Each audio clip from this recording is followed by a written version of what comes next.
ఇంటికి దారేది సినిమా చూశాను. దాంట్లో దేవి క్యాప్ పెట్టుకుని, సాక్సోఫోన్ పెట్టుకుని చాలా బాగా యాక్ట్ చేసావంటే చాలా సంతోషించాడు.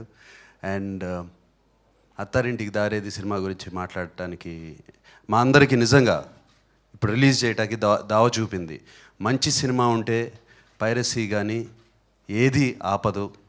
డెఫినెట్గా మంచి సినిమా తీస్తే పెద్ద హిట్ అవుతుందని అది చూపే ఆ ధైర్యంతో దాని తర్వాత వరుసగా సినిమాలు రిలీజ్ అవుతూ మొదలుపెట్టాయి. అండ్ అది కూడా కోఇన్సిడెంట్లీ రిలయన్స్ వాళ్ళు చేసిన సినిమా అదే రిలయన్స్తో మేము కూడా చేస్తున్నాం. అండ్ ఎందుకు అది మెన్షన్ చేస్తున్నాను మీకు అర్థమై ఉంటుంది. సో అదే అత్తారింటికి దారేదికి మ్యూజిక్ చేసిన దేవి ఈ సినిమాకు కూడా మ్యూజిక్ చేశాడు. ఆ సినిమాలో ఎంత బాగున్నాయో పాటలు, అంతకన్నా బాగున్నాయి మా సినిమాలో పాటలు. అండ్ అంటే అంత బాగా చేశాడు దేవి.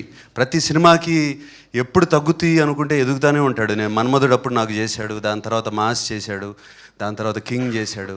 ప్రతి సినిమాకి నాకు ఏదో ఒక పాటలు, చాలా మంచి పాటలు ఇచ్చాడు. ఇప్పుడు ఈ బిహెచ్ఏ బాయ్ అనేది చాలా పాపులర్ అవుతుందని నాకు నమ్మకం సినిమాలో. అండ్ బాగా సినిమాలో కూడా చాలా బాగా వచ్చింది.